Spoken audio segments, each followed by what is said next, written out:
Call me Ishmael. Some years ago, never mind how many, having nothing in particular to interest me on shore, I thought I would sail about a bit and see the watery part of the world.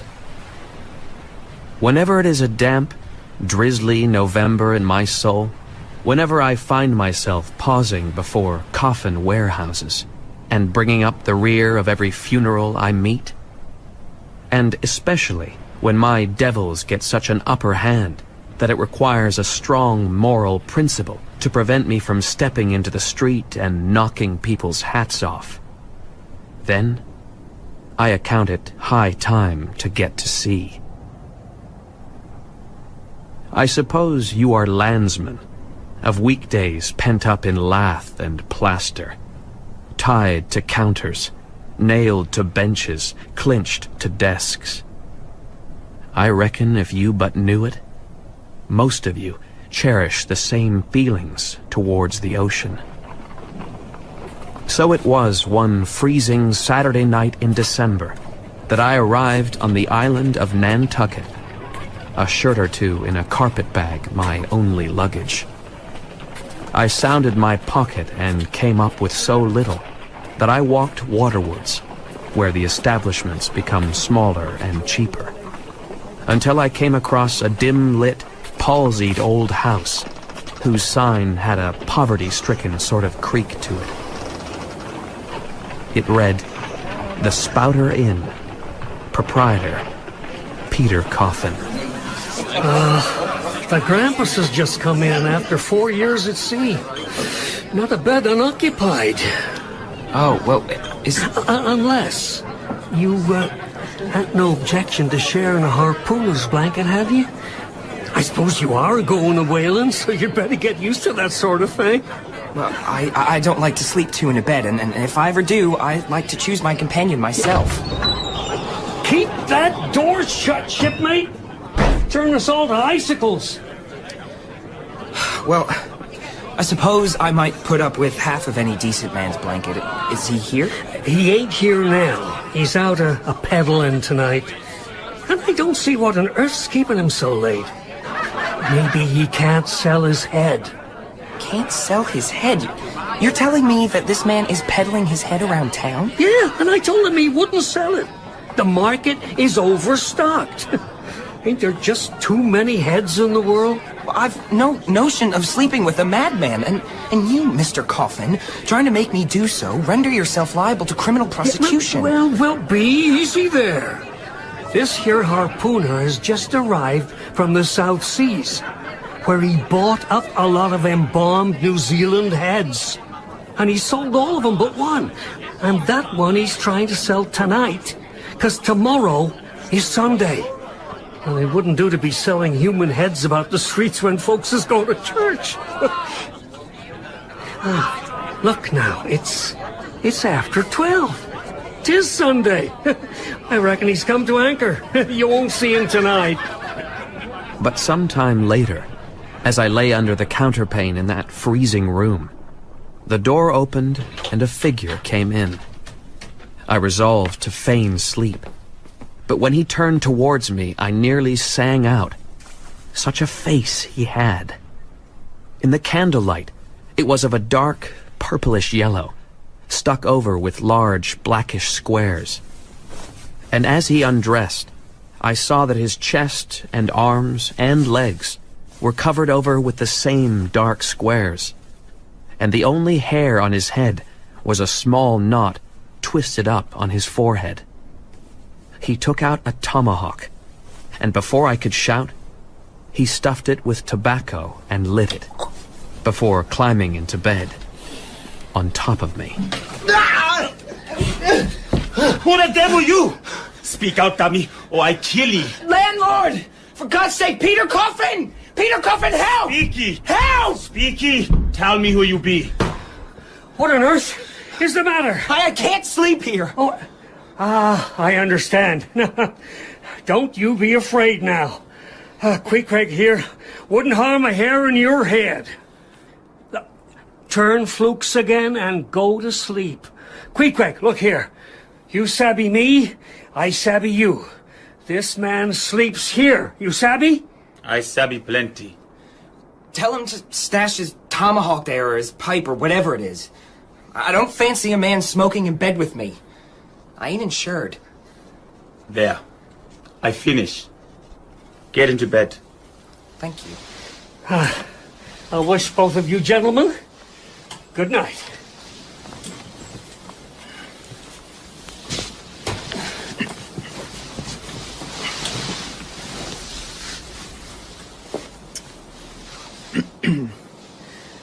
Well, good night. Quag, did he say? Queequeg. What's your name? Ishmael. If I had been astonished on first catching glimpse of so outlandish an individual as Queequeg, that astonishment soon departed.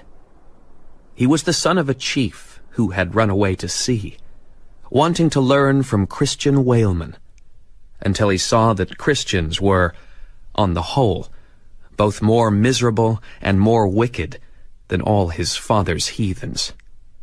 He was a man who never cringed and never had a creditor. In the days that followed, we became bosom friends and resolved to ship together. Queequeg, there are 3 ships crewing up for whaling voyages.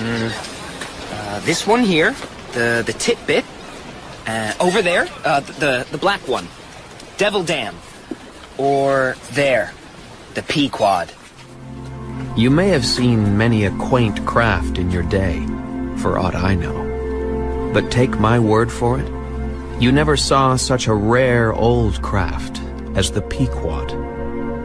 She was a ship of the old school, seasoned and weather-stained in the typhoons and calms of all 4 oceans. Her bows looked bearded, her ancient decks worn and wrinkled. But to all her old antiquities were added new and marvelous features. Her open bulwarks were garnished like one continuous jaw with the teeth of the sperm whale, and the thews ran through not blocks of land wood, but sheaves of sea ivory. Scorning a wheel, she sported at her helm a snow-white tiller, carved from the lower jaw of her hereditary foe. A noble craft, but somehow melancholy. Excuse me, sir. Are you the captain of the Pequod? Supposing I am. What dost thou want of him? I was thinking of shipping. Oh, us, wast thou? Thou art no Nantucketer. Ever been in a stove boat? No, sir, never been shipwrecked. Dost know nothing at all of whaling, then? No, sir, but I've been 4 voyages in the merchant service, and I A have no doubt merchant that- service be damned! It looks a little suspicious, don't it? Hast been a pirate? Didst rob thy last captain? No. No. Then what takes thee a whaling? I want to know that before I think of shipping ye. Well, sir, I want to see the world. I also want to see what whaling is. He wants to see what whaling is. Have ye clapped eyes on Captain Ahab, lad? Who's Captain Ahab, sir? Captain Ahab is the captain of this ship. I'm mistaken, then. I thought I was speaking to the captain. Oh, thou art speaking to Captain Peleg. It belongs to me to see the Pequod fitted out for the voyage and supplied with all her needs, including crew. Captain Ahab is at present sick and keeps inside his house. But if thou wants to know what whaling is, clap eye on Ahab, young man, and thou'lt find that he has only 1 leg. Was the other one lost by a whale? Come nearer to me, young man. It was devoured, chewed up, crunched by the most monstrous parmacetti that ever chipped a boat. Oh, well, what you say is no doubt true enough. Then let us understand each other. I have given thee a hint about what whaling is. Do ye yet feel inclined to it? I do, sir. Art thou the man to pitch a harpoon down a live whale's throat and then jump after it? Answer quick! If it should be positively indispensable to do so, then I am. So Queequeg and I signed our lives away for the next 3 years, and were turned loose to wait out the time until the Pequod was ready to sail. I found my way, as every sailor does, to the whaleman's chapel. The walls of that austere place were lined with black-bordered tablets. There were many. John Talbot, aged 18, lost overboard near the Isle of Desolation. Captain Ezekiel Hardy, killed by a sperm whale in the bows of his boat off the coast of Japan.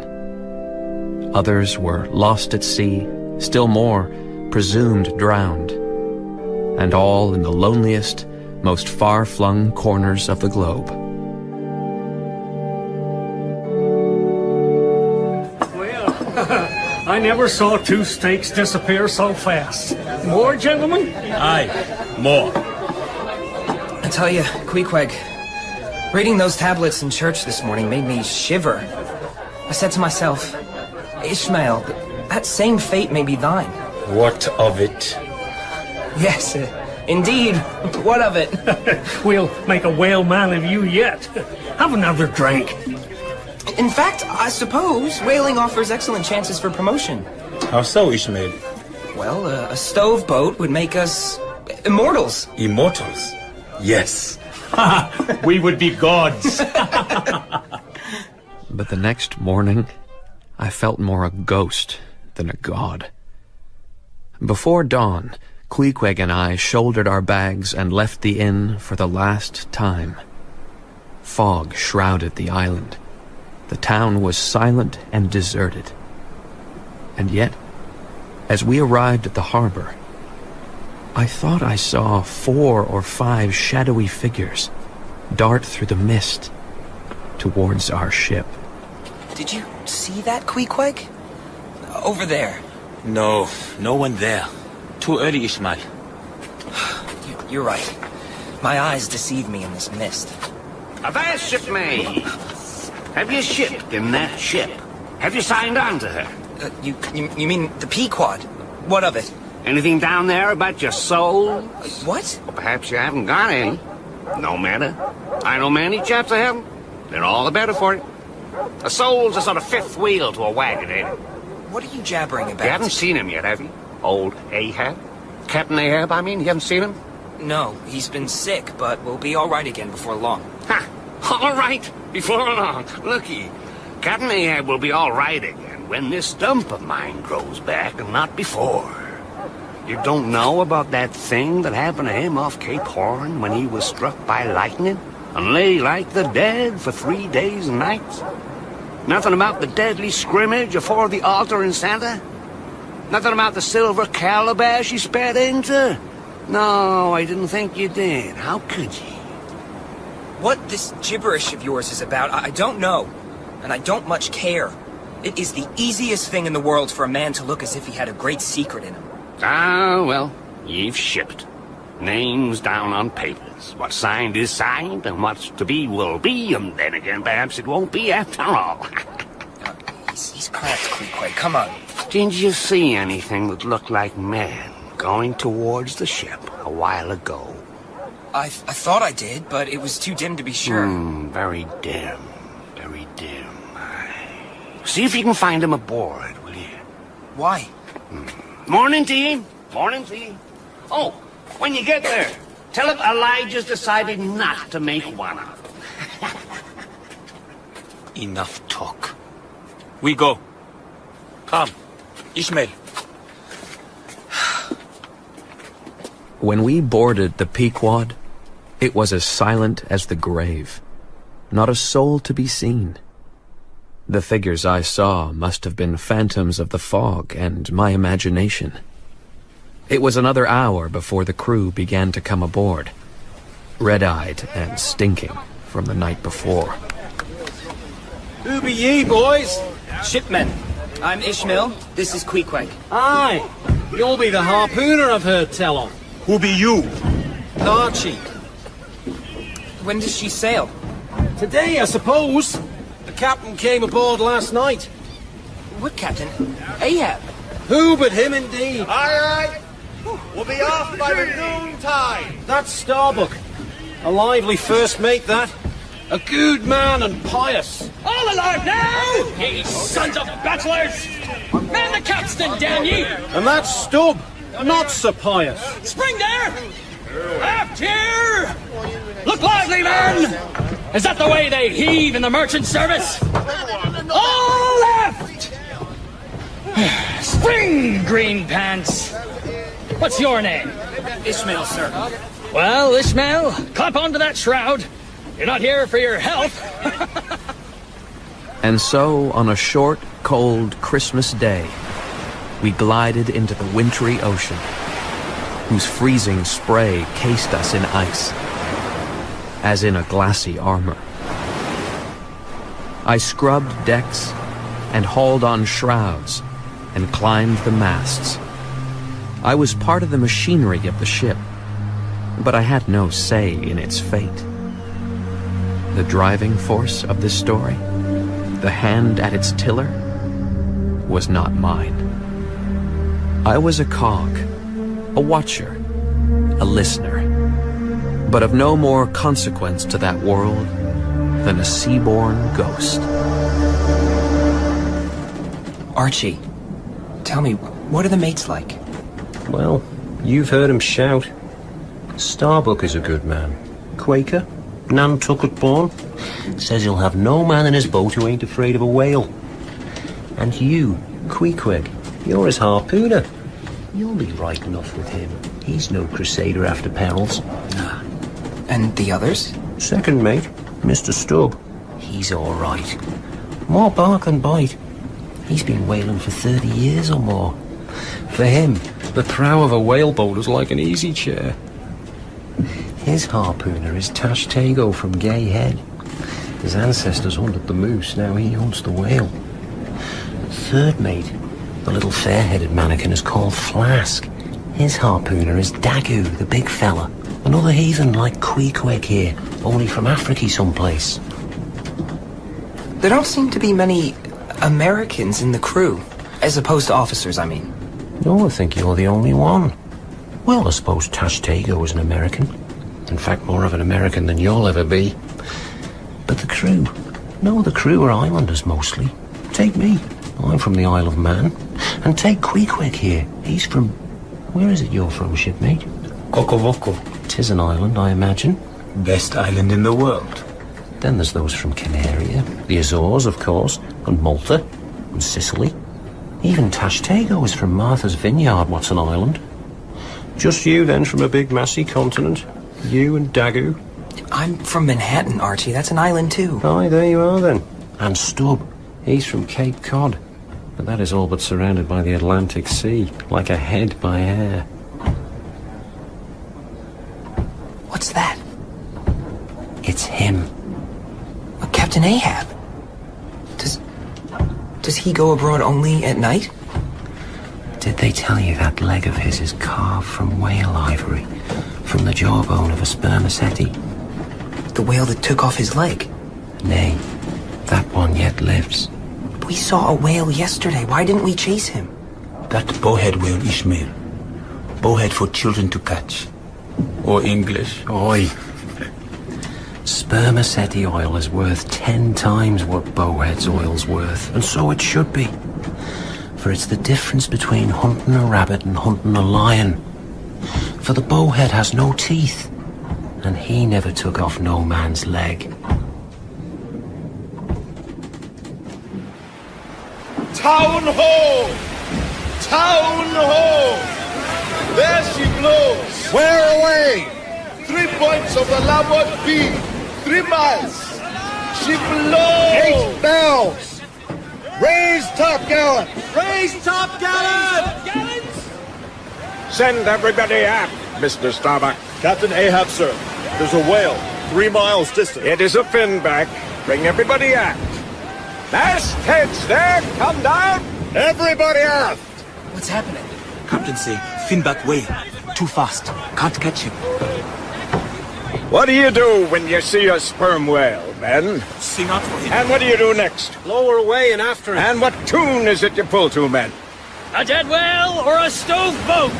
We are on the lookout for a white whale. Look, you see this Spanish ounce of gold? It is a $16 piece, men.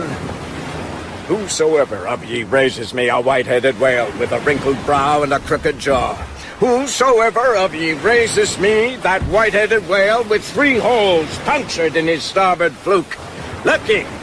Whosoever of ye raises me that same white-headed whale, he shall have this gold ounce. It is a white whale, I say. A white whale. Skin your eyes for him, men. Look sharp. If you see but the bubbles, sing out. Captain Ahab, that white whale must be the same that some call Moby Dick. Do you know the white whale, Dagu? Does he fantail a little curious before he goes down? And has he a big spout? Very bushy. Does he have many irons in him? All twisty like corkscrews, yes.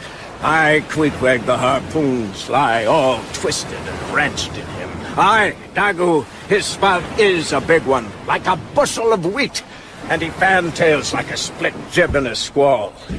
Death and devils, men, it is Moby Dick ye have seen. Captain Ahab, I have heard of Moby Dick. Was it not he that took off thy leg? Aye, Mr. Starbuck, it was he that dismasted me. Moby Dick that brought me to this dead stump I stand on. It was that accursed whale that raised me. Made a poor pegging lubber of me forever and a day. And I'll chase him round Good Hope, and round the Horn, and round the Norway Maelstrom, and round Perdition's flames before I give him up. This is what ye have shipped for, men.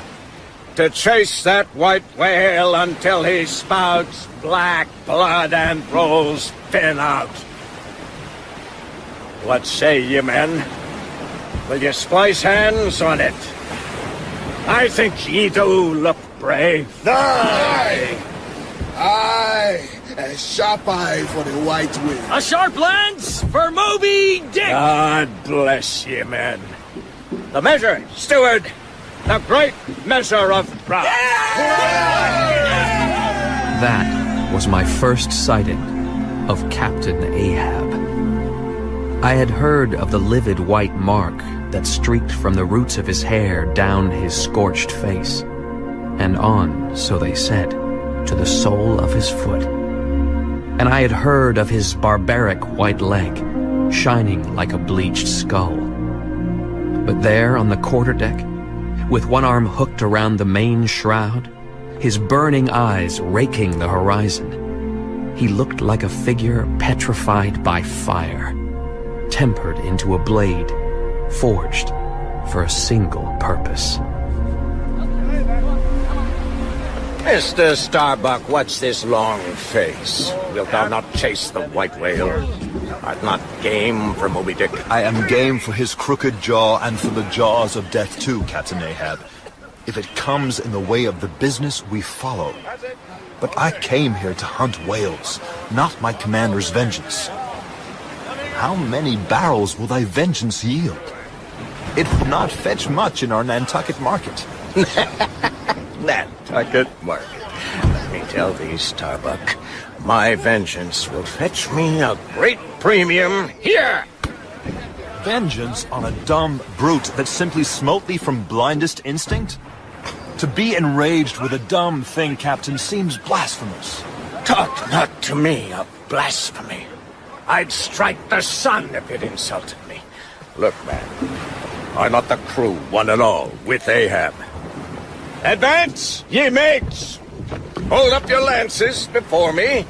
Let me touch the axis. Come, my pagan kinsmen, my valiant harpooners, cut your seizings and draw the poles. Bring your irons here. Now, cant them over. Turn up the socket for a goblet. So! Now Ahab caused the 3 mates to cross their lances, and grasped the point where the irons met. And then he called the 3 harpooners, and had them unsheath their harpoons and turn them over, whereupon he filled the sockets with grog.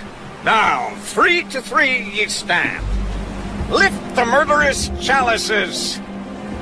Drink, ye harpooners, drink and swear, ye men that man the deathful whaleboat's bow. God hunt us all if we do not hunt Moby Dick to his death. Death to Moby Dick! Death to Moby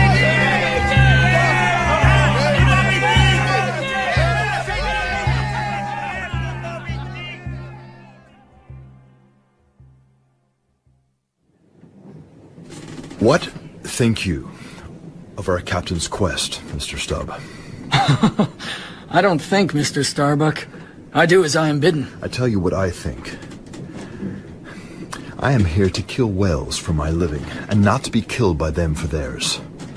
I have no fancy for fighting a fish that too much persists in fighting me. He's a big old bull, by all accounts. I guess his oil's as good as any. I have a wife and child in Nantucket, and I intend to return to them. So do we all, Mr. Starbuck. But this one-pointed madness... Mother! Do you hear that? I've heard that noise before. It must be the rats in the bilges. Oh, don't tell me that's rats. It's more like... There, again. There. Seems like noises from the hold. What can it be but rats? I don't know. Maybe... men? What men would be down in the hold? I suspect Ahab knows something of it. Meaning what? Mr. Starbuck, I want to show you something. I know not. I told you. I am not paid to think.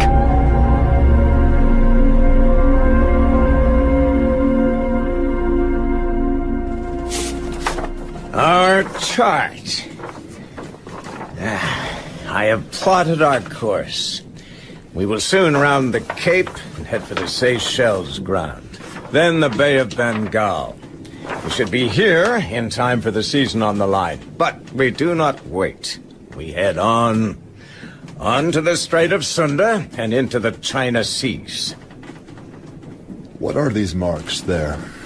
Those mark where he has been seen and at what times. He? You mean the white whale? I will dog his tracks, Mr. Starbuck. I will haunt him. I will follow him along his roads, and to his feeding grounds, and to all his watery inns and stopping places, and I will find him. You note he has most often been seen here, off Japan. That is where we shall be next year, by summer, waiting for him, with sharpened teeth. Captain, we cannot spend our entire voyage searching for one fish. He has the whole watery world to swim in. It is madness. Not madness, Mr. Starbuck. I have made a study of this in the years since we met. I know him, and we will meet him there. What would our owners say if they could hear you speak thus? They rely on us to bring home a ship full of oil. There are widows and children among them. They depend on us. This ship and crew are not your playthings to serve your private purpose. Mr. Starbuck, our owners rely on us to kill whales and not hang back. Moby Dick is a whale. I intend to kill him.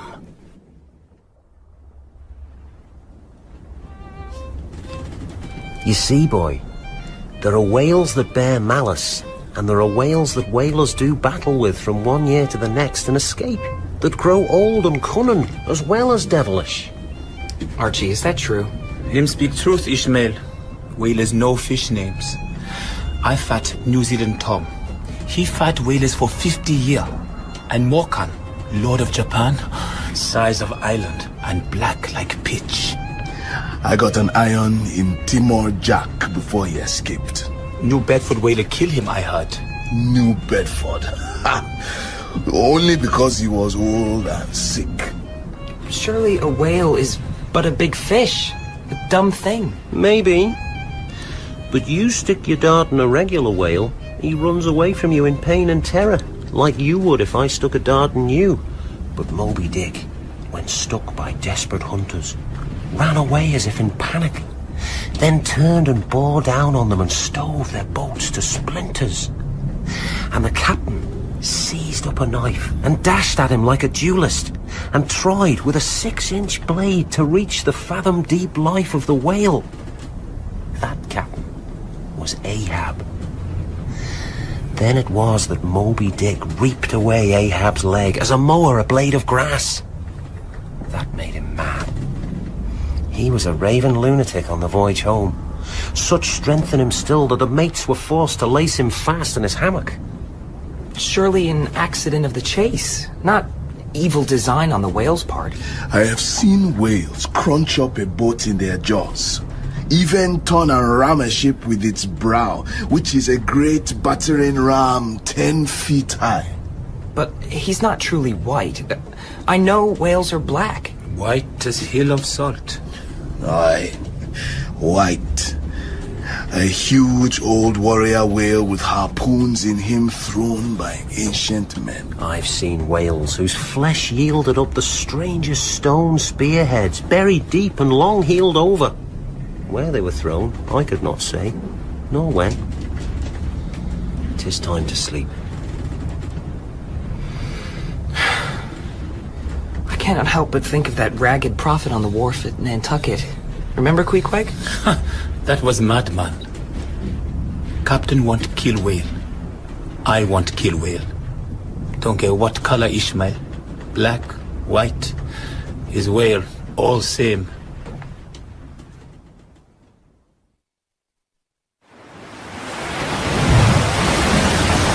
There she blows! There! There! She blows! She blows! Where away? Or they leave him! A school of them! There go flukes! Stand by to leeward! 3 points to leeward, Mr. Stubb! Aye, aye, sir! It was our first sighting of a pod of whales. The line tubs were fixed in place, the cranes thrust out, and the whaleboats swung out over the sea like samphire baskets over high cliffs. Queequeg, Archie, and I, with the rest of the boat crews, hung on to the rail outside the bulwarks, 1 foot poised on the gunwale, ready to spring. Then, from nowhere, came the sound of more running footsteps, and all eyes turned to Ahab, who was suddenly surrounded by 5 dark phantoms, as if formed out of air. Noiselessly quick, the strangers cast loose the tackles of the 4th whaleboat, until now deemed a spare. 4 of the men looked like natives of the Manillas, but the 5th, their leader, was tall and swart. But, strangely crowning this blackness, a glistening turban of white hair was wound and plaited round his head. All ready there, Padula! Ready, my captain? Lower away, then! What did I tell you, Mr. Starbuck? There are your rats, if you please. Must have stowed aboard before we sailed. A sad business, Mr. Stubb. The white whale's at the bottom of it, mark ye. Well, it can't be helped. It ain't the white whale today. What are you looking at? Lower away, damn ya! All 4 whaleboats were lowered, and as we pulled out from under the lee of the Pequod, Ahab's boat slid ahead, bespeaking how potent a crew was pulling it. Those tigerish creatures of his seemed all steel and whalebone. Like 5 trip hammers, they rose and fell as one. But we all pulled our hearts out. Pull, my good boys! Pull! Put out your eyes, men! Ram a skewer through your necks! You have no limbs, but arms! Long and strong, boys! Long and strong! The whales separated, and the boats drew apart, each choosing its prey. The sky darkened, and a fog stole upon us, the waves mounting. But we rowed on, and we gained. It was wondrous, thrilling.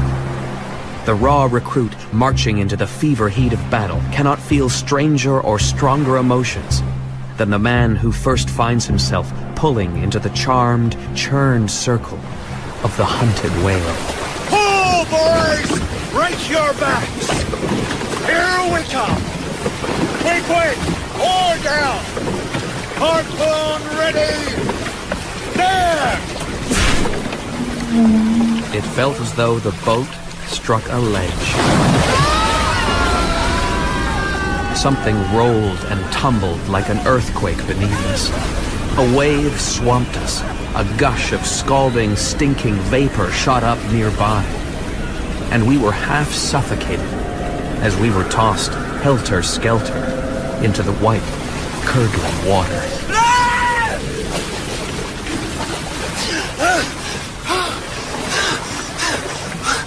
Quick! Here, Ismail!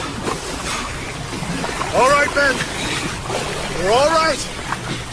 Everyone here? Archie?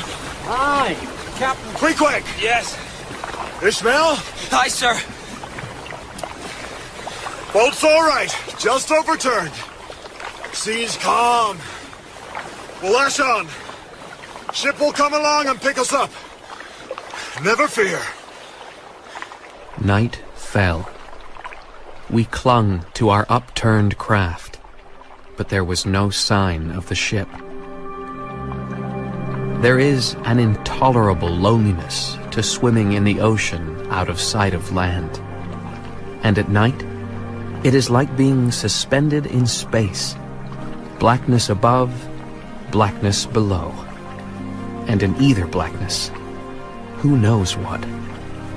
My hands grafted to the cedar planks like barnacles, in knowledge that this wooden shell was all that held me to the world of men.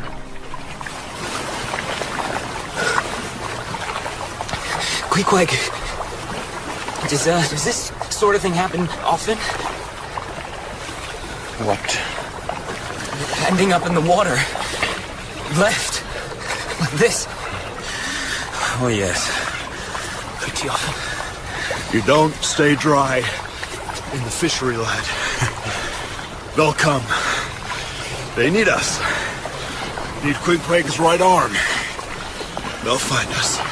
Just gotta watch for sharks nibbling your toes. Oh. Archie is pulling your leg, Ishmael. Sharks will leave us alone. Right. Just as well. We didn't stick that whale, though. Or blood would have brung him. Archie, save your breath, or I'll have you singing till daybreak. We spent the whole long night clinging to the boat, keeping each other awake and thus alive, until, in the mists of the next dawn, the Pequod found us, and they hauled us aboard. Oh, Queequeg. Oh, my dear friend, I thought last night was our last night on this earth. I wanted to say... Here, lad, drink! Your head's waterlogged.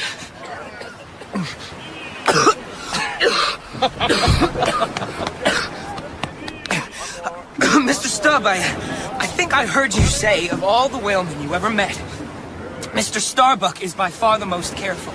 I suppose going plump on a flying whale in a foggy squall is the height of prudence. Certain. I've lowered for whales from a leaking ship in a gale off Cape Horn. Oh. On board, my 11th commandment is, don't think. And the 12th is, sleep when you can. Get below. I think I will go below and make a draft of my will. Queequeg, you shall be my lawyer, executor, and legatee. Strangely, once I had made my will, my mind was easier. All the days I should live would be as good as the days that Lazarus lived after his resurrection. I had survived myself. My death and burial were locked up in my chest. I looked around tranquil and contented, like a peaceful ghost sitting snug inside the family vault. There was little time to ponder our mortality, nor to recover from our dip. For that day we ran across the pod again, and Stubb killed a large bull. We towed the carcass back to the ship, with chains moored at stem and stern, and began the business of trying out the whale. Now I wonder if you landsmen know what lengths are gone to bring you your oil? What dangers are run to bring you light? After risking life and limb to catch the monster, every sailor becomes a butcher, and every ship a shambles, all in the name of enlightenment.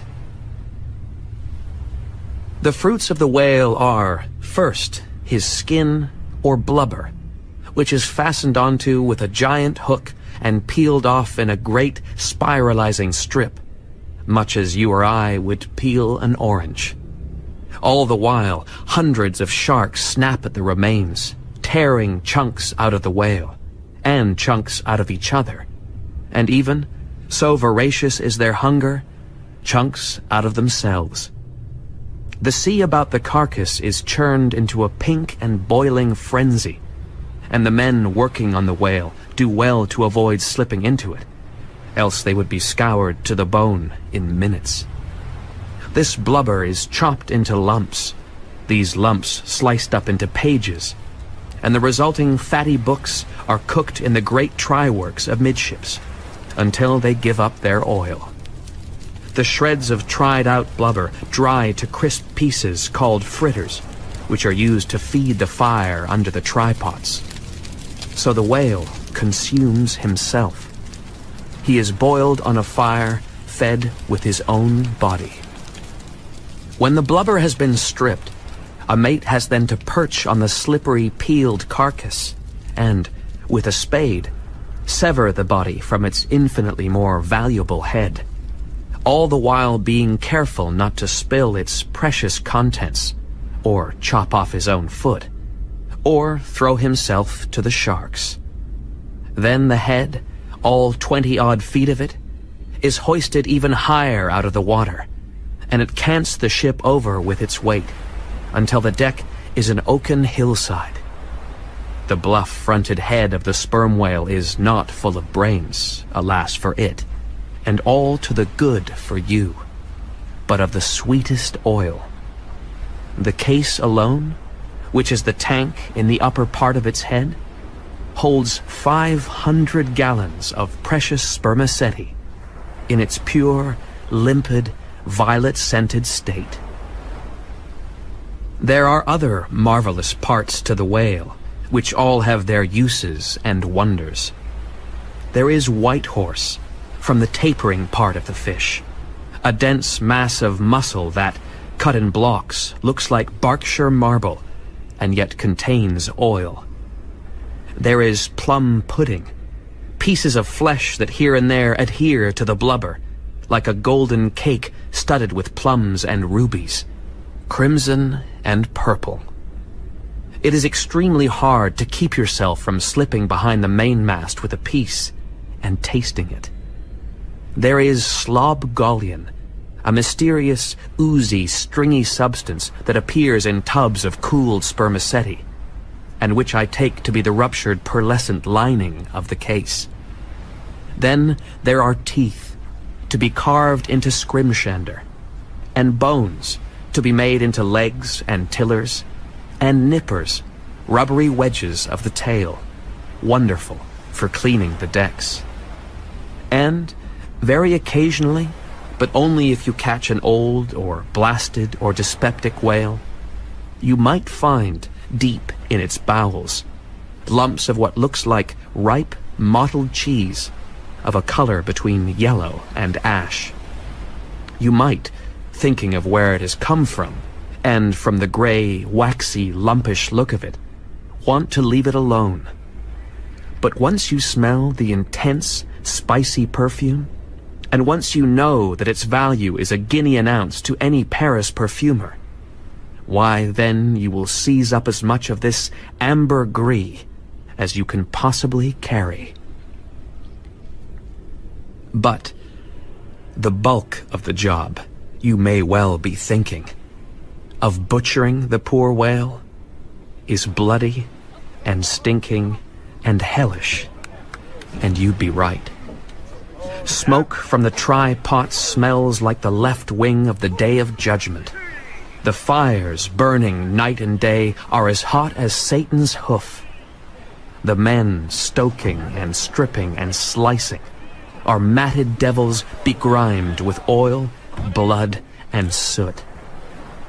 Well might you think that a whale ship, freighted with savages, laden with fire, and burning a corpse, is an argument for the pit.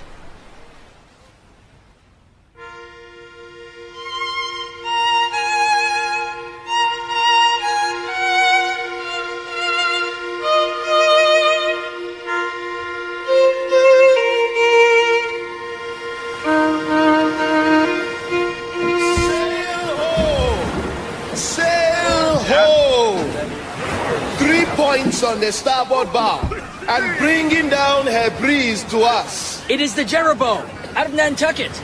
Captain Mayhew, as is married to my sister's husband's cousin. Nantucketers, Queequeg. They might have mailed.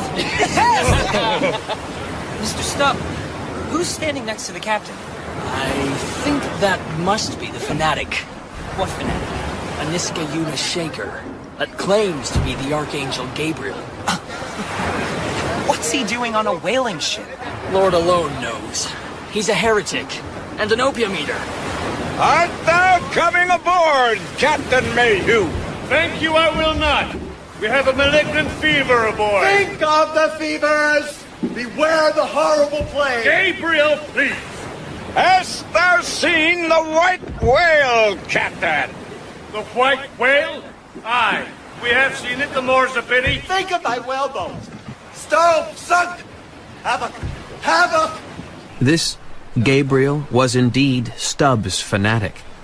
It seemed, from Captain Mayhew's story, that he had gained a marvelous ascendancy over almost the whole crew, with the effect that he would not work, and the captain could not discipline him, for fear of mass desertion.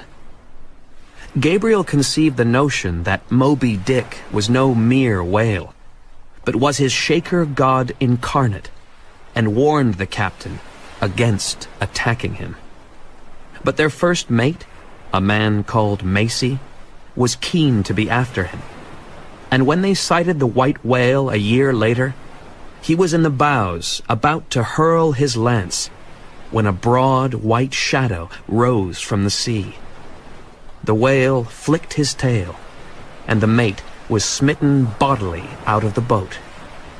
Not a chip of the boat was harmed, nor a hair of any oarsman's head, but the poor mate forever sank. I foresaw it. I saw the blasphemer's end. Where did you see him? Off the Moluccas, half a year ago. You don't intend to hunt him, Captain Ahab? I do! Think of the blasphemer! Dead and down below the waves! Thou art going to meet him! Farewell! Captain Ahab, I beg you, seek other prey! Curses throttle me. What sort of captain lets a lunatic take control of his ship?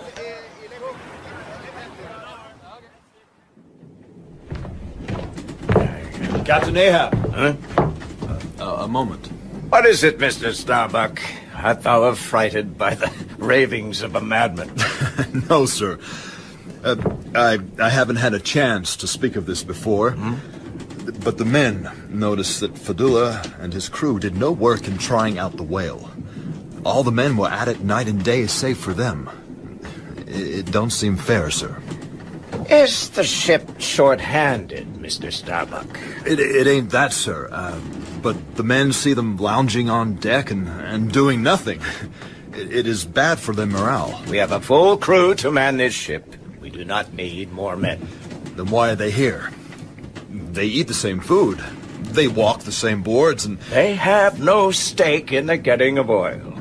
They are here to help me alone. For pity's sake, why?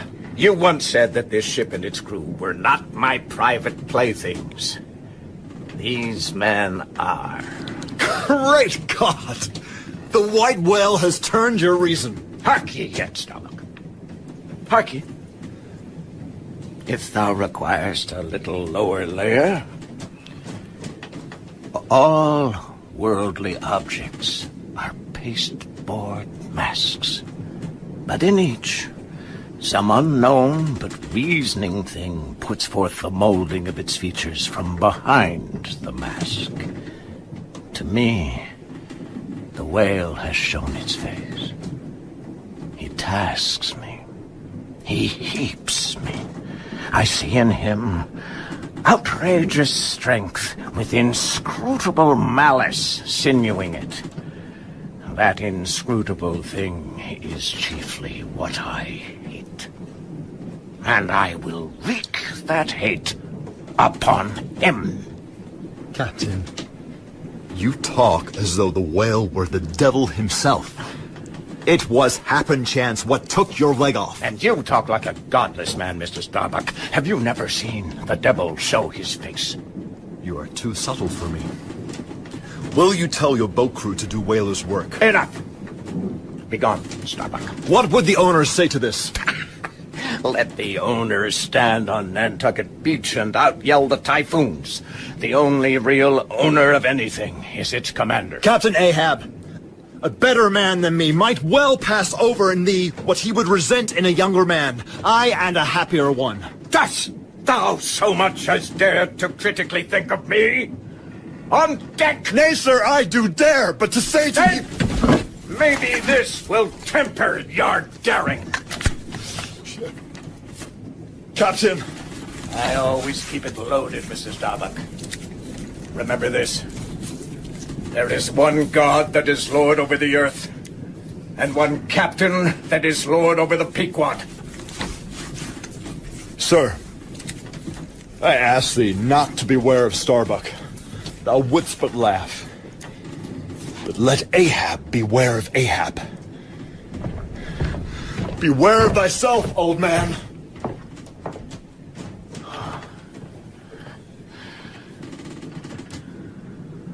Thou art too good a fellow, Starbuck.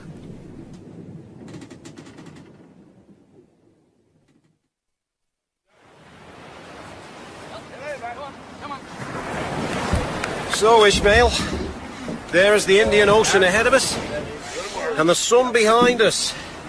We've had a charmed sailing of it. Oh, to be sure. What chances we'll stop in Madagascar? With the old man? None at all, lad. You must know that by now. There she blows! She blows! It's that spout again. Tall and silver. The same one as the other night, if I'm not mistaken. Topgallants and royals! Archie to the helm! Don't lose it! Aye, aye, sir! She blows! Look, Fedula jump up mast like a rat. You do not think him, old man. He thinks white whale. Do you think he really knows? The same spout as before, by moonlight. The same spout? How can you tell? Same I know Ishmael face. Is it Moby Dick? Perhaps. You hope it is, don't you? We won't find him tonight. Too far. Look. He's gone. Gone. Again and again we spotted that ghostly spout. Always tall and silver. Always straight ahead. Always too far away to catch. As if it were drawing us further and deeper into the unknown. Remember the ounce of gold, men. The ounce of gold awaits he who raises me, Moby Dick.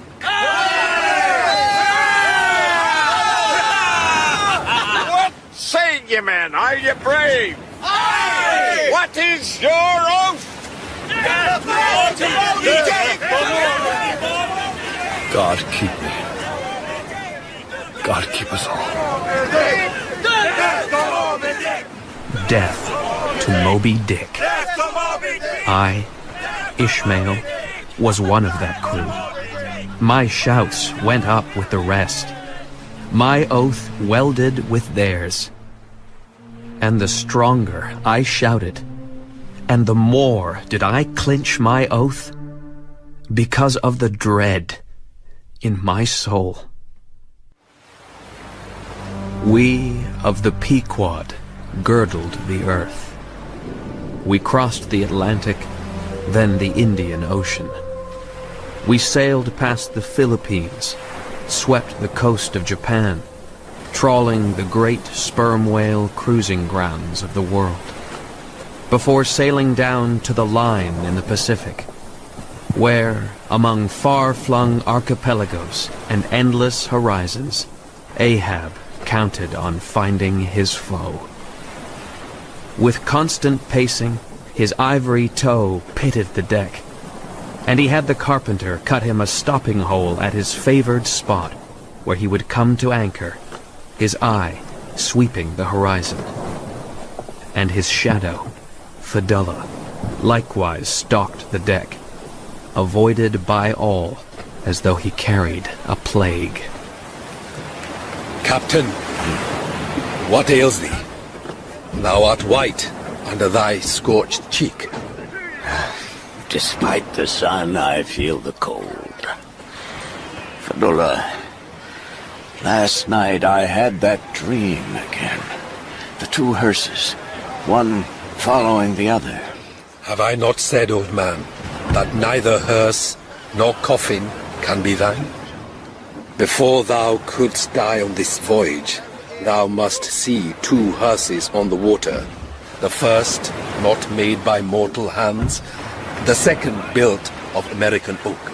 A strange sight that, Fedullah. A hearse and its plumes floating over the ocean with the waves for pallbearers. Believe it or not, thou canst not die till it be seen. And I shall still go before thee, thy pilot. And before I am gonzo, if that ever befall, then ere you can follow, I must appear to you once more to pilot you still. Is it so? Well then, I believe all you say, oh my pilot.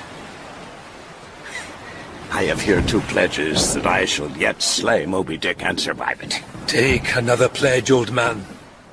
Hemp only can kill thee. The gallows, you mean? I am immortal then, on land and on sea. Immortal! On land and on sea.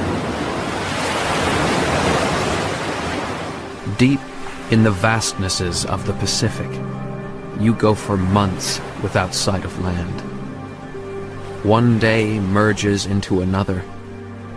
All sense of onward motion disappears. You and the ship are rocked in a cradle of emptiness.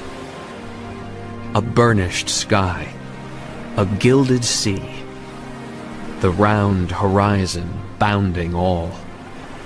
We had not spoken to another ship for weeks. Sail ho! Sail ho! A ship! See that, young'uns? Fresh company! Had enough of your ugly faces. Archie, maybe they'll have newspapers. Maybe they have women, Ishmael. Maybe they come from islands. Ship ahoy! Has seen the white whale? Aye! See you this! What's that on his arm? Arm like Captain's leg. White bone. Ahab's boat was lowered and rowed to meet the newcomer, the whaler Samuel Enderby of London, who, judged by her bleached timbers and patched sails, had been out for upwards of 3 years. We hoped against hope that Ahab would agree to a gam, that is, to lay up alongside while the crews swapped news and stories, and we watched intently as he was hoisted onto the Londoner's deck. Come aboard, Captain Ahab. Come aboard. Welcome. Well, Captain Boomer. An ivory arm, eh? I can top that. Well, let us shake bones together. An arm and a leg. An arm that can never shrink, and a leg that can never run. Where didst thou see the white whale? How long ago? The white whale? I saw him on the line last season. Yeah, and he took off that arm, did he? Aye. Well, he was the cause of it, at least. Spin me the yarn. We lowered for a pod of 4 or 5 whales, fastened on to one, when suddenly up breaches a bouncing great whale with a milk-white head and hump, all crow's feet and wrinkles. It was he. And harpoons sticking in near his starboard fin. Yeah, they were mine. My irons. Give me a chance, then. Well, this old whale runs all afoam into the pod, snapping at the fast lines, like to free his brethren. An old trick. How it was exactly, I know not. But we got a harpoon in him. Then his tail, straight up in the air, like a marble steeple. And as I was groping for the second iron, down comes the tail, like a falling tower, and cut me boat in two. The second iron caught me just below the shoulder, and dragged me under. Down to hell's flames, I was thinking, when, thank the good God, the barb ripped clear along the length of my arm, came out nigh my wrist, and up I floated. Well, it grew black, and off it came. But what of the whale? What became of him? Didst thou cross his wake again? Aye, twice. And could not fasten? Ain't one limb enough? I'm thinking Moby Dick doesn't so much bite as he swallows. There would be great glory in killing him, I know that. And there is a shipload of oil in him. But he's best left alone, don't you think, Captain? He is, but he will be hunted for all that. What is best left alone is what most allures. How long since thou sawest him? Why, only a week or two. Then I won't keep you more. Stand by to the work! Bless my soul, this man's blood, it's a boiling point. Which way headed? East, I think. Will you and your men not stop and have a gam? Captain Ahab, he's hundreds of miles away. This can profit you nothing. The other ship makes sail. Are we not to stop and exchange news, at least? Devil take him. That's what I say. Mr. Starbuck, will you speak to him? Yes, I will.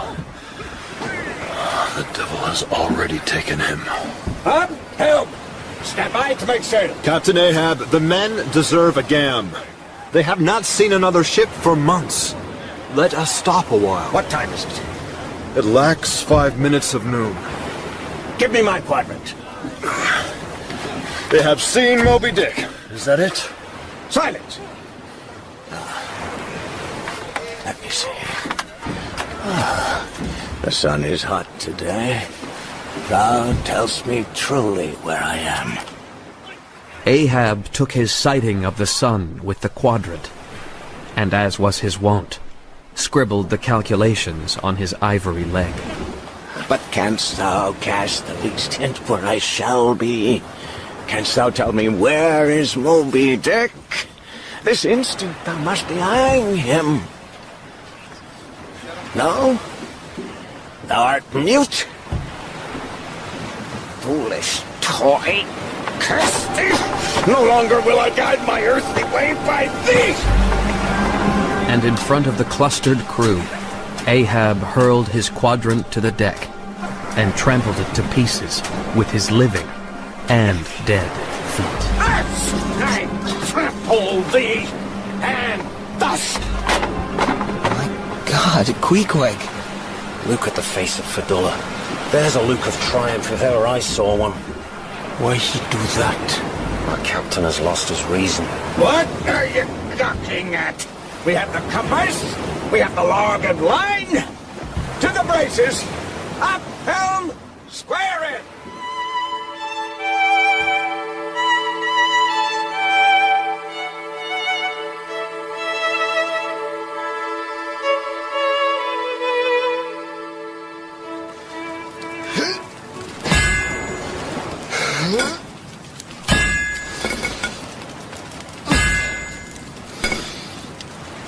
Blacksmith, here is a job I have saved for you, and now is the hour for it. Captain. Aye, how hot the fire is. The sparks burn, but thou livest among them without a scorch. 'Cause I'm scorched all over, Captain Ahab. Not easily canst thou scorch a scar. What wert thou making? Welding this old pikehead, sir. There were seams and dents in it. And canst thou make all smooth again, blacksmith, after such hard usage as it had? I think so, sir. I suppose thou canst smooth almost any seams and dents, never mind how hard the metal. Aye, sir, I think I can. All seams and dents but one. Look here, then. Can you smooth out a seam like this, blacksmith? Like the one on my brow? If thou couldst, gladly would I lay my head upon thy anvil and feel thy heaviest hammer between my eyes. Answer, couldst thou smooth this seam? Oh, that is the one, sir. Said I not all seams and dents but one? Aye, blacksmith, that is the one. It is unsmoothable, for though thou seest it in my flesh, it is worked down into the bone of my skull. But away with this. No more gaffs and pikes today. I want a harpoon made. Something that will stick in a whale like his own fin bone. Looky here.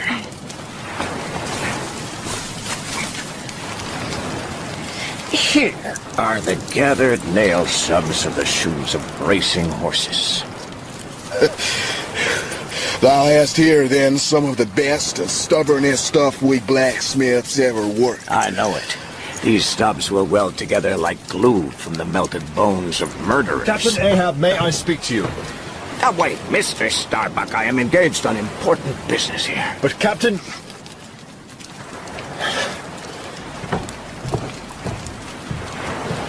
This harpoon for the white whale. For the white fiend. Now, for the barbs. Here are my razors. Take them and make the barbs as sharp as the needle sleet of the icy sea. Your razors, sir? Take them, man. I have no need for them. I neither shave, nor sup, nor pray till... But here, to work.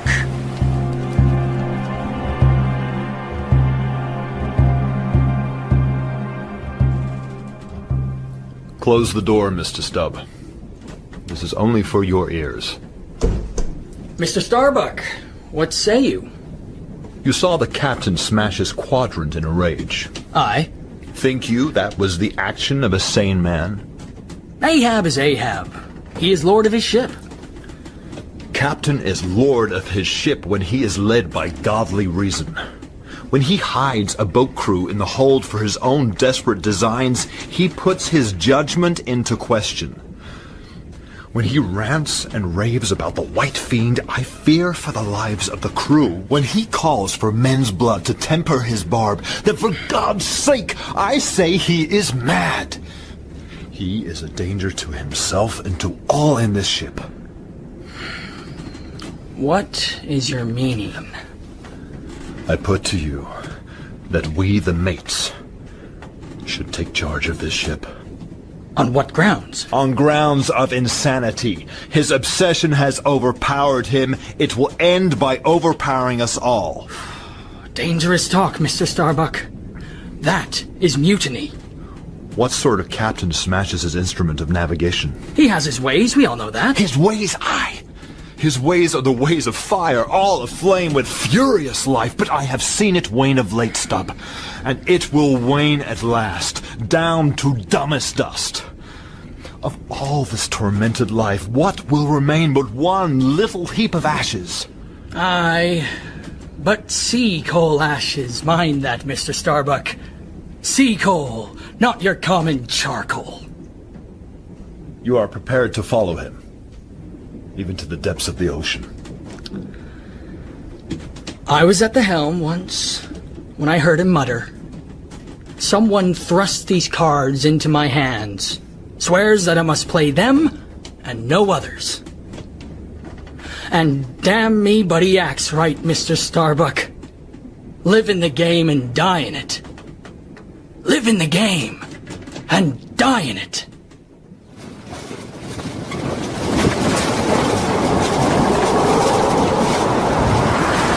Towards evening of that day, the Pequod was ripped of her canvas and, bare-poled, left to fight a typhoon that struck directly ahead.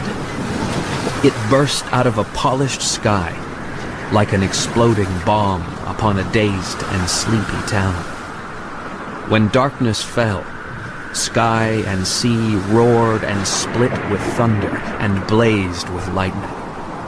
A great rolling sea, dashing high up against the reeling ship, stove in Ahab's whaleboat at the stern and left it dripping through like a sieve.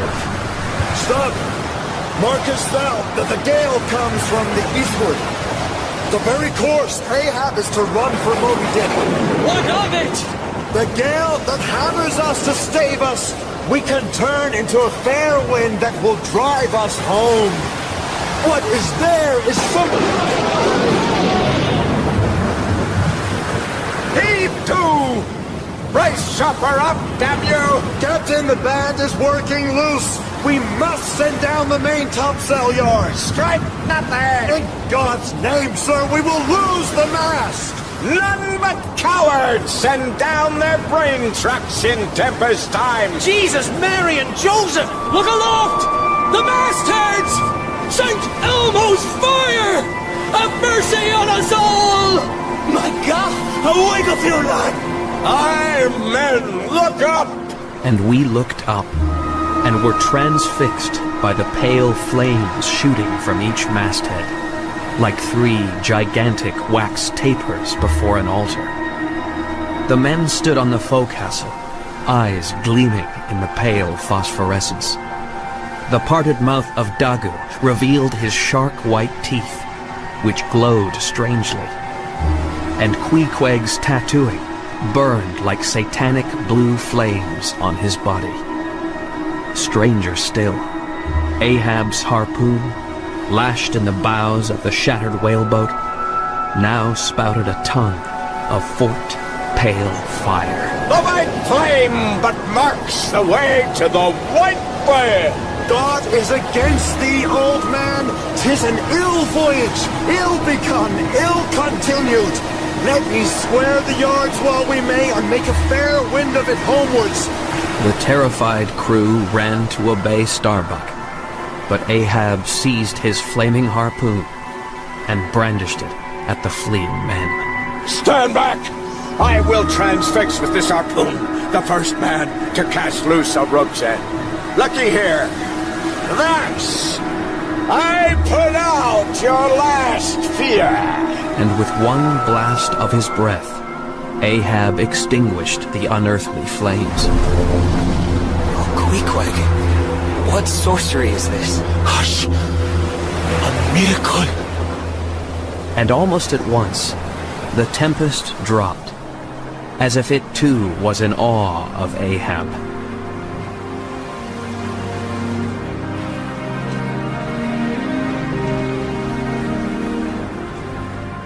While he slept in his cabin, we set to work repairing the damage. And, at length, the first mate went below to report a fair wind. Captain Ahab. Captain? Asleep. And next to his musket, the very one he pointed at my heart. Is it really loaded?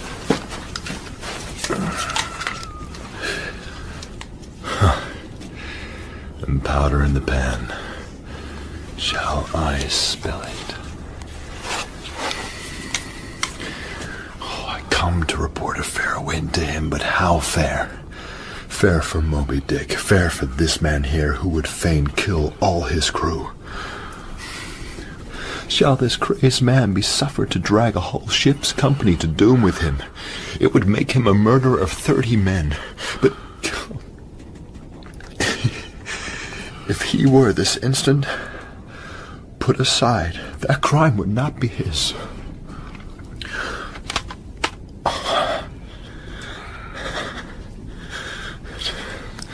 Not reasoning, not remonstrance, not entreaty will thou hearken to. Is heaven a murder when its lightning strikes a would-be murderer? Would I be a murderer then if... Oh. A touch. And Starbuck may survive to hug his wife and child. But if I awake thee not to death, old man, who could tell to what unsounded deep Starbuck's body may sink? Oh, great God! Where art thou? Shall I? Moby. Shall I? Moby Dick. I clutch thy heart at last.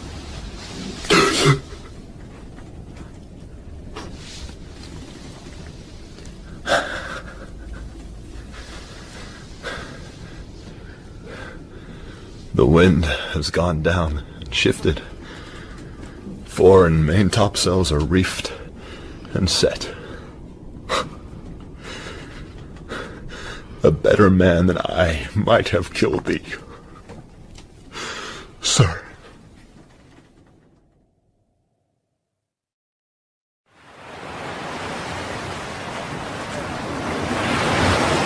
Steersman, what is our course? East-southeast, sir. Thou liest. Heading east at this early hour and the sun is stern. Look at the compass. We are heading east. Look at the sun, man. It's rising behind us. We are going west.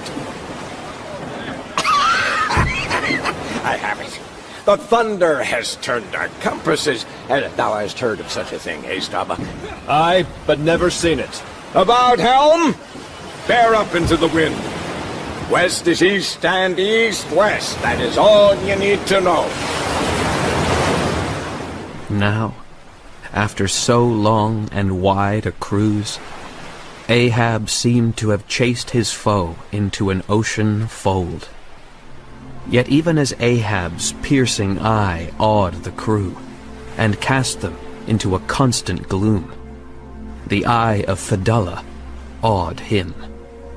Fedullah lived on deck. No one ever saw him sleep. No more did Ahab.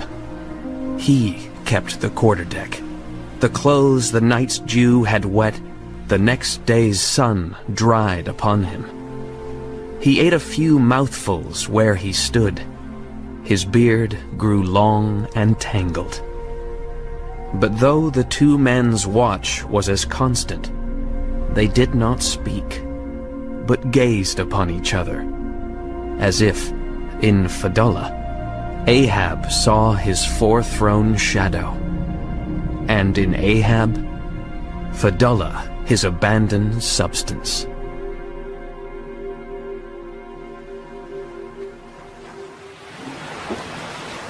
Queequeg, where are we now? In Fiji Grant. Are we near Kokovoko? Not near, no. Much far away. Many weeks sail. Don't you want to go back? What if we were to pass it? I think you will never go home. For me, to stay on a scrap of land year in, year out, when I have the whole ocean to roam, I could not do it. Not even to see your father and mother? Dagu is right. If you put me down, how long before ship pick me up? Ship ahoy! Oh, a ship! 'Tis the Rachel from Nantucket! An American! No use hoping we stop, Ishmael.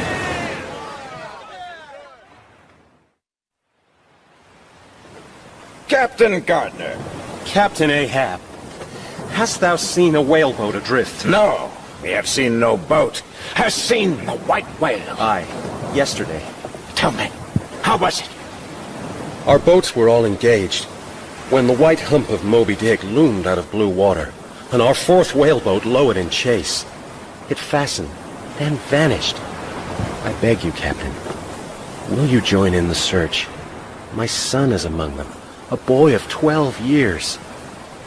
I beg you, Captain Ahab, for 48 hours, let me charter your ship. I will gladly pay for it, and roundly if there be no other way. For 48 hours only, you too have a boy, Ahab. Do to me as you would have me do. Captain Gardner, I will not do it. Even now, I lose time. God bless you, man, and may I forgive myself, but I must go. Mr. Starbuck, look at the binnacle watch, and in 3 minutes warn off all strangers. Let the ship sail as before. My God, Queequeg! Captain Ahab! 3 minutes!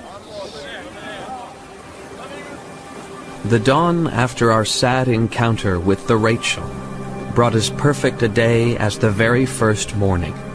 The sky a lacquered blue, the sea rolling in calm, majestic swells. It found Ahab leaning on the ship's side, gazing down into water as clear as air, tracing his shadow as it sank and sank before his eyes.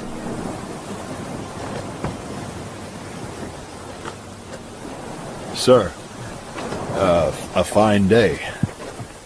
Aye, Starbuck. It is a mild wind, a mild sky. On such a day, very much such sweetness as this, I struck my first whale. A boy harpooner of 18. 40 years ago. 40 years of privation and peril and storm time. And of those 40 years, I have not spent 3 ashore. When I think of this life I have led, oceans away from the wife I wedded past 50, and sailed the next day, leaving but one dent in my marriage pillow. And then the madness, the frenzy with which for 1,000 lowerings Ahab has chased his prey. What a 40 years fool has he been.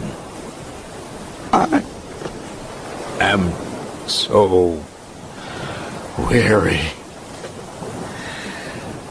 I feel old, Starbuck. Stand close. Let me look into a human eye. Better than to gaze into sea or sky. This is the magic glass. I see my wife and child in thine eye. Sir, you can see them for yourself again. We only have to turn for home. Stay on board, Starbuck. Lower not when I do, when branded Ahab gives chase to Moby Dick. That hazard shall not be thine. No. Not with that faraway home I see in that eye. Oh, Captain. My Captain, why should anyone give chase to that hated fish? Let us fly these deadly waters. Let us home. Let me this instant alter the course. I think, sir, they have such mild blue days even as this on Nantucket. They have? I have seen them. Yes, no more. It is done. We head for Nantucket. Come, and let us away. Think of your boy waiting for you. Think of your wife. Captain? What nameless thing is it? What cruel, remorseless emperor commands me that against all natural longings I so keep pushing and crowding and jamming myself on? There is no thing. We are the masters of our fate. Oh, by heaven, man, we are turned round and round in this world like yonder windlass, and fate is the handspike. And all the time, that smiling sky and this and sound at sea. I cannot listen to this. Round ho! There she blows! She blows! The white whale! A hook like a snow hill! Moby Dick! In stand sails, down top gallant, stand by the boats! Helm there! There go flukes! All ready the boats! Death and devils, man, it is Moby Dick! Moby Dick! The white whale!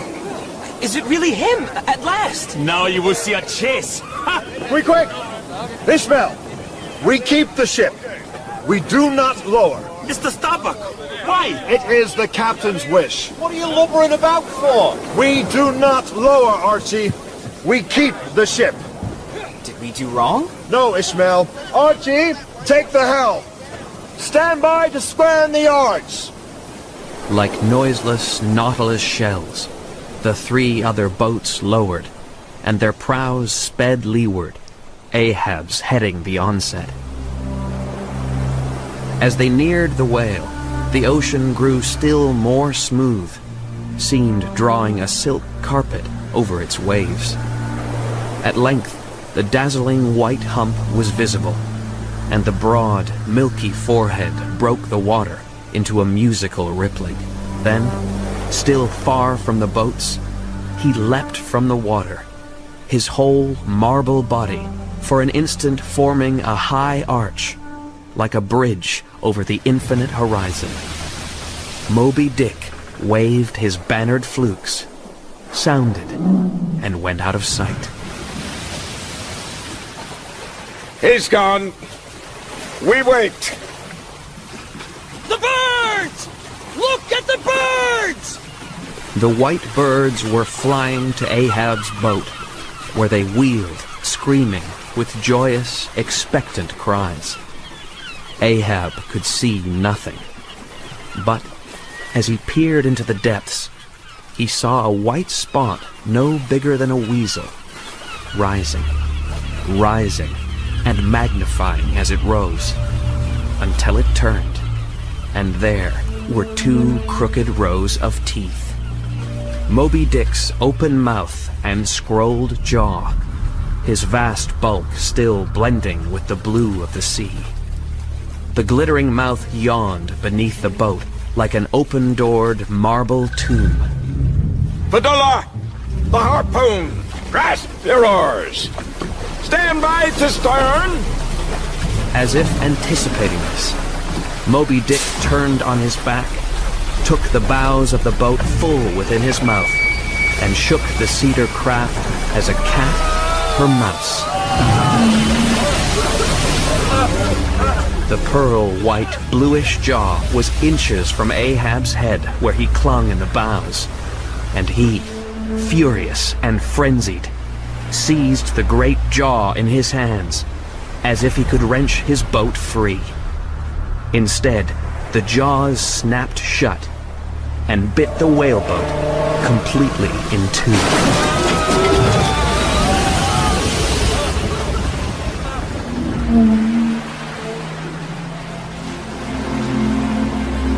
From the Pequod's deck, we watched in horror. Ahab's boat had vanished. But in the weltering foam, we gradually discerned here and there a dark head bobbing, like tossed bubbles which the least chance shock might burst. Look! They're alive! Still think that was an accident, boy? Captain, here! Take my hand!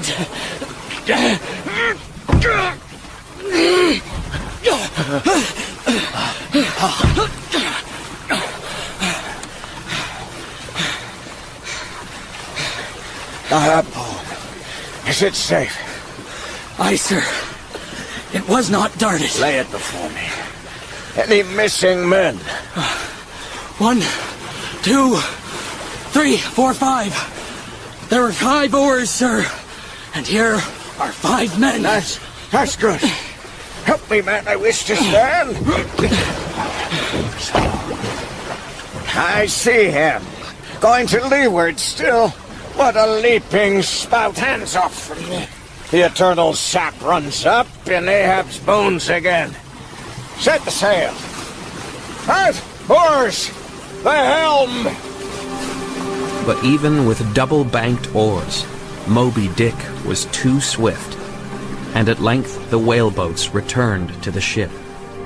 The day ended, but the chase went on, Ahab pointing out the way, as though the whale's wake was writ on the water.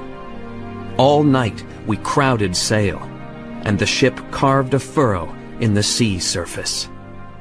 And once more, the next morning, the masthead's cry went up as the unmistakable head burst into view. She breaches! She breaches! The white whale! I breach your last to the sun, Moby Dick. Thy hour and thy harpoon are at hand. Mr. Starbuck, the ship is lying. Keep away from the boats, but keep near them. Lower all! Once more, we were left on board to watch, as Ahab, Stubb, and Flask led their boats into the attack. This time, the whale became aware of them. He turned on his tail and headed back towards his hunters. Churning himself to a furious speed, he rushed among the boats with open jaws and lashing tail, heedless of the irons darted at him from every side, seeming only intent on annihilating each separate plank. They strike! Yes! 3, 4 irons! They have him! Why does he not run? Look, he attacks! There can be no denying it! He is devil, that fish! The boats wheeled and spun, eluding him. But in their crossings and recrossings, the whale's bloodied threshing entangled the slack of the lines now fast to him. And as the ropes tightened, the boats were slowly dragged towards the jaws and tail of Moby Dick. They must cut the line! Cut the line! Ahab's boat at last broke free and darted away. But with demonic cunning, the whale made a sudden rush and dragged the still-tied boats of Stubb and Flask towards him, and with a wrench of his flukes, dashed them together like two rolling husks on a surf-beaten beach, and then dived. Behind, he left a boiling maelstrom, in which chips of wreckage danced round and round, like grated nutmeg in a swiftly stirred bowl of punch. Ahab's boat pulled into the foaming pool to rescue whom he could, but then his boat, to us, seemed drawn up to heaven by invisible wires, as the white whale once more shot up from the sea, dashed his great forehead against its bottom, and sent it hurtling into the air, spilling Ahab and his crew like matchsticks into the blood-streaked foam. The wounded whale lay in the water a moment, but then, as if satisfied that his work for that time was done, he pushed his pleated forehead through the ocean, and trailing his knotted hamper of intertangled line, continued his leeward way at a weary traveler's pace. We sailed into the wreckage, and Queequeg dived into the water to fetch out his captain. Captain! Captain! Stop! Flask! Here! Catch the rope!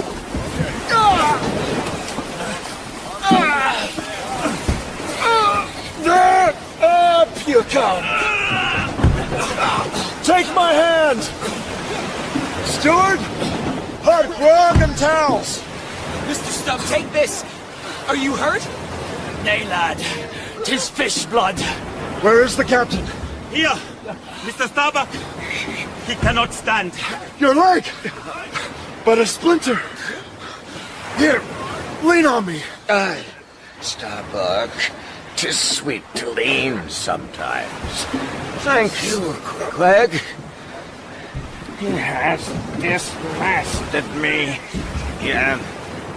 Masthead there! Which way does he go? Dead to leeward, sir!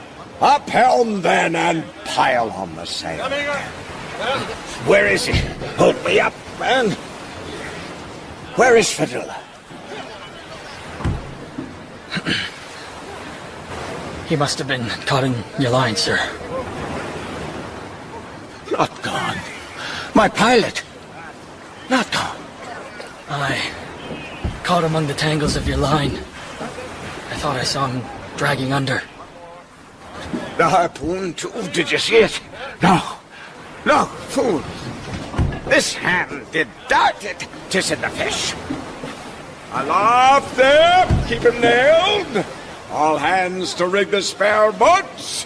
I'll 10 times girdle the unmeasured globe, but I'll slay him yet! Great God! But for one single instant show thyself! Never wilt thou capture him, O man! Oh, in Jesus' name, no more of this! Worse than devil's madness! Shall we chase this fish till he swamps the last man? Shall we be dragged by him to the bottom of the sea? Starbuck, I have felt strangely moved to thee since that hour we both saw. You knowest what, thou knowest what, in one another's eyes. But Ahab is forever Ahab. This whole act's immutably decreed. 'Twas rehearsed by thee and me 1,000,000,000 years before this ocean rolled. I am the fate's lieutenant. I act under orders. And thou, underling, thou obeyest mine. Let me go, Starbuck. Stand round me, men! You see an old man cut down to a stump, leaning on a shivered lance. But ere I break, you'll hear me crack. And till you hear that, know that Ahab's hawser tows his purpose yet. Do you feel brave, men? As fearless fire! Aye, as fearless fire. Aye. How valiantly I seek to drive out of others' hearts what's clinched so fast in mine. Fadula, gone. And in his prophecy he was to go before, but still was to be seen again ere I could perish. How sad! There's a riddle, like a hawk's beak. It pecks at my brain. When dusk descended, the whale was still in sight to leeward. Once more the sail was shortened, and all night the sound of hammers and the hum of the grindstone was heard, as men toiled at rigging the boats and sharpening fresh weapons. Meantime, of the broken keel of Ahab's craft, the carpenter made him another leg. Aloft there! What do you see? Nothing, sir. Nothing? A noon at hand? I've oversailed him. He's chasing me now, not I him. I should have known it. The lines, the harpoons he's towing. Aye, I have run him by last night. On all our long voyage, never had we encountered such soft air, such burnished seas. A whole hour passed then, gold beaten out to ages. Time itself held long breaths with keen suspense. Then, at last, some 3 points off the weather bow, Ahab descried the spout again, and from the 3 mastheads 3 shrieks went up as one. But Ahab's voice was loudest. There she blows! Brace her up! Forehead to forehead, I meet thee this third time, Moby Dick. Stand by the crew! Stop! Flask, stay with the ship. The white whale is mine. Queequeg, to the whaleboat. I will have your arm to pull me. And you. And you. God, us? Aye, 'tis our turn. Come, Ishmael. We fight together. Starbuck. Sir. For the third time, my soul's ship starts upon this voyage. Aye, sir. Thou wilt have it so. Some ships sail from their ports, and ever afterwards are missing. Truth, sir. Saddest truth. Some men die at ebb tide, some at low water, some at full flood. I feel now like a billow that's all one crested comb. I am old, Starbuck.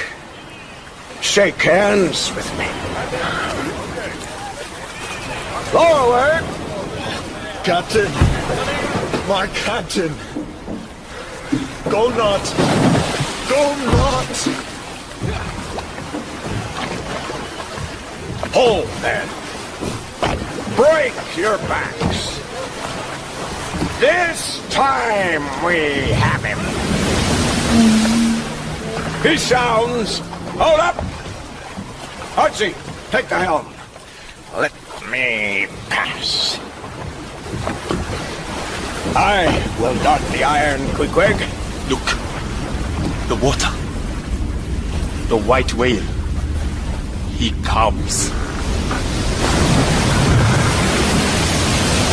Pull on! Take that! The whale's vast marble bulk bristled with lances old and new, bubbled with swords, was snagged in a hamper of lines. And in his desperate flailings, he turned and showed us his other flank. And there, lashed round and round to his back, pinioned in the turns of the line reeled round him, was the half-torn body of Fedullah.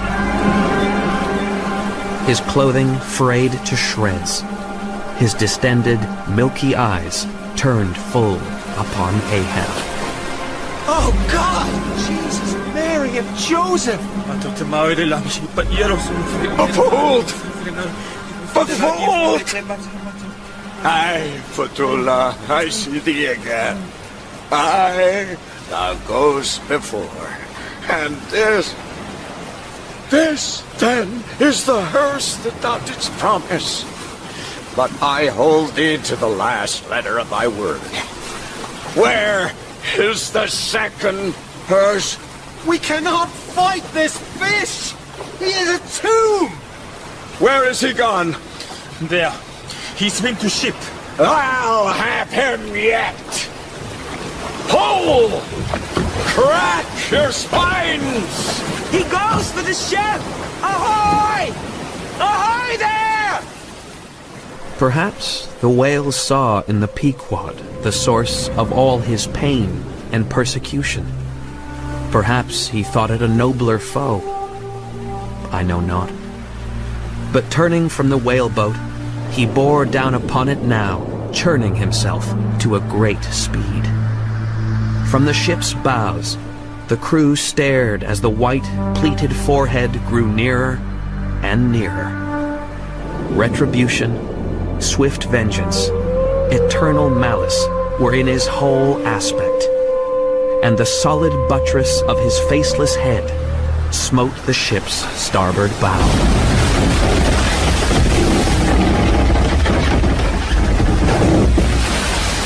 The ship! The second hearse! Built of American hope. Lower boats! There's nothing else to be done! We must help them! Be still with the oars! We can do nothing. They will swamp us. But they are sinking! Hush! No flag on the main truck. Daggoo there! Hammer up my flag! My ship. My ship. Ye unsurrendered spires. Thou haughty helm. Thou only God-bullied hull. Death-glorious ship. Must thou perish? There thou art, thou all-destroying but unconquering whale. You come for me, do ye? I turn my body from the sun. Oars, pull! Towards thee I roll. Yes, to the last I grapple with thee. From hell's heart I stab at thee. For hate's sake I spit my last breath at thee. Thus I give up my spear. The harpoon darted. The stricken whale flew forward. With igniting velocity, the line ran through the groove. Ran foul. Ahab stooped to clear it. He did clear it. But the flying turn caught him round the neck. He was shot out of the boat ere the crew knew he was gone. My God! Row for the ship! The old man's gone! The ship? Yahuwah, where is it? Ishmael. Where is Ishmael? In a trance, they saw the ship's fading phantom. Only the masts were above water now. At the maintop, Daggoo still clung to his lookout, in the act of nailing a banner to the mast. But even as they watched, concentric circles of the ship's vortex seized their lone boat, and its crew, and each floating oar, and every lance pole, and spinning all, animate and inanimate, round and round in one gigantic whirlpool, carried the last chip of the Pequod out of sight. Almost. The Seahawk that followed Daggoo down to the waves, taunting him in his last act of nailing the flag to the mast. This bird chanced to intercept its wing between hammer and wood, and feeling that ethereal thrill, the submerged hunter kept his hammer clenched there. And so the bird, with archangelic shrieks, his captive form folded in the flag of Ahab, went down with the ship, which, like Satan, would not sink to hell till she had dragged a living part of heaven along with her. Then all collapsed, and the great shroud of the sea rolled on, as it rolled 5,000 years ago. The drama's done. Why, then, do you hear this tale? Because one did survive the wreck. It so chanced that when the whale was struck for the last time, I was he whom fate threw from the boat and dropped astern, far from the whirlpool, but in sight of it. One thing only conquered the vortex. The ship's life buoy burst up through the waves to float by my side. Buoyed up, for one whole day and night I floated on a soft and dirge-like main. The sharks glided by with padlocks on their mouths. The Seahawks sailed with sheathed beaks. On the second day, a sail drew near, nearer, and picked me up at last. It was the Rachel, that in her retracing search for her missing children, found only another orphan.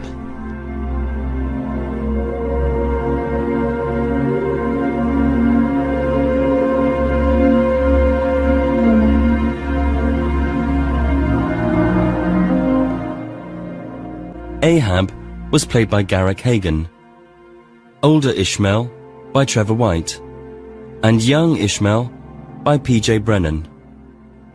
Starbuck was played by Richard Lang, Queequeg by Sani Muliama Sayali'i, Archie by Adam Redmayne, Stubb by Simon Lee Phillips, and Dagu by Cobner Holbrook Smith.